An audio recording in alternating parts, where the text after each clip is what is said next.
inserting the SIM card into the Samsung Galaxy S5 with no click sound. So unlike the Samsung Galaxy S4, when you insert the SIM card into the slot, normally it's make a click sound to give you an indication that the card is clicking into place.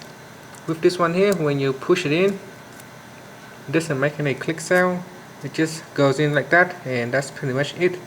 And it is into place, and you should see the SIM card aligned along the horizontal line here. This gives you a good indication that the SIM is already in the proper position. Now to pull it out, you can just use your thumb and just drag it down slowly, and it should just come right off. So yeah, if you're wondering why there's no sound when inserting the SIM card, it's just because of the design. It's just the way it is. So just push it in and make sure the SIM card is just aligned along this horizontal line here, and you should be okay.